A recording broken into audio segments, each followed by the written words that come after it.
Good morning, and I'm outside today, and I'm going to read Stone Soup, retold by Heather Forrest, illustrated by Susan Garber. So we read this story on Friday about in the colonial times, but I figured I would read a different type of story, and we can see what the differences and similarities are. So Stone Soup. There once was a comfortable little village nestled in the mountains. The people who lived there had more than enough to keep themselves content. One day, two travelers came along. Their coats were tattered, their hats were torn, their dusty shoes had holes in their soles. Hungry and tired, one traveler said to the other, "Surely someone here can spare us a little bit of food." They knocked boldly on a door. It creaked open, and a woman asked, "What do you want?"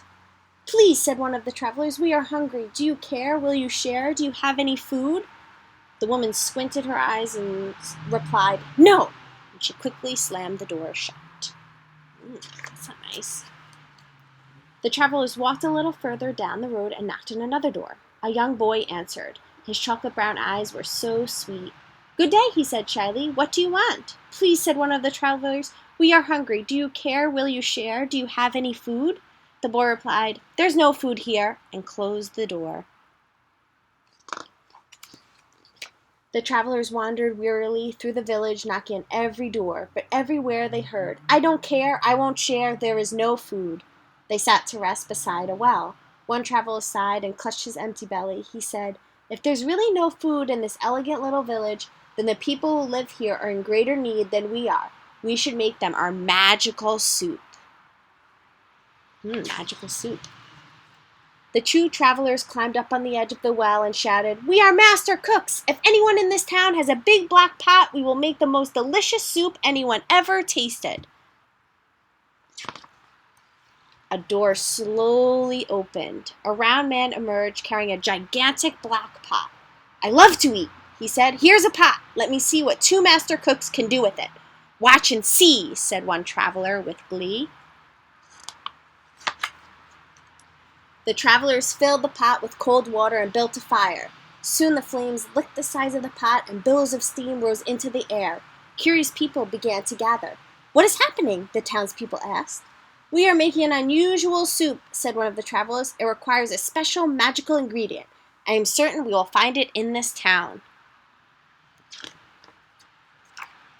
All the eyes in the crowd watched as one of the travelers reached down and picked up an ordinary stone. He tossed it into the pot with a splash. "We're making stone soup," he said. "It will be nutritious, delicious, incredible, and edible, but it would taste better," he paused and sighed, "if we only had a carrot." "Where would we find a carrot in this town?" the other traveler asked. "We knocked on every door and everywhere we heard, 'I don't care, I won't share, there is no food.'"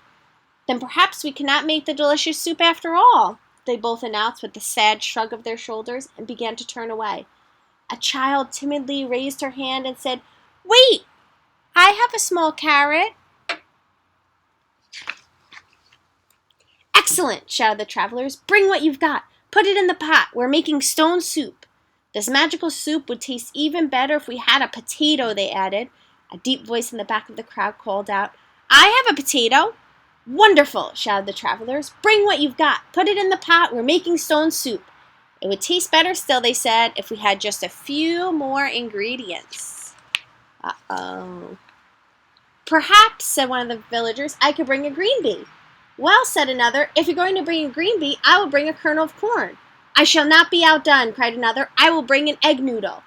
One by one, voices announced, "I will bring a slice of celery. I will bring a pinch of pepper. I will bring a sprig of parsley. I might have a tiny turnip." "Well, why are you waiting?" cried the travelers. "Bring what you've got. Put it in the pot. We're making stone soup." So all of a sudden, people have things to give, right? Everyone in the town ran home to bring one of the small things to put in the pot. Food flew through the air and landed with a splash in the growing soup. Soon the huge pot was full and simmering. A wonderful smell drifted through the air. The smell was so tempting, people brought out bowls, spoons, chairs, and tables. They placed hearty loaves of bread, chunks of cheese, and bowls of fruit on the tablecloths. Everyone came to taste the soup, and it marveled at its flavor. "It's amazing," said one woman.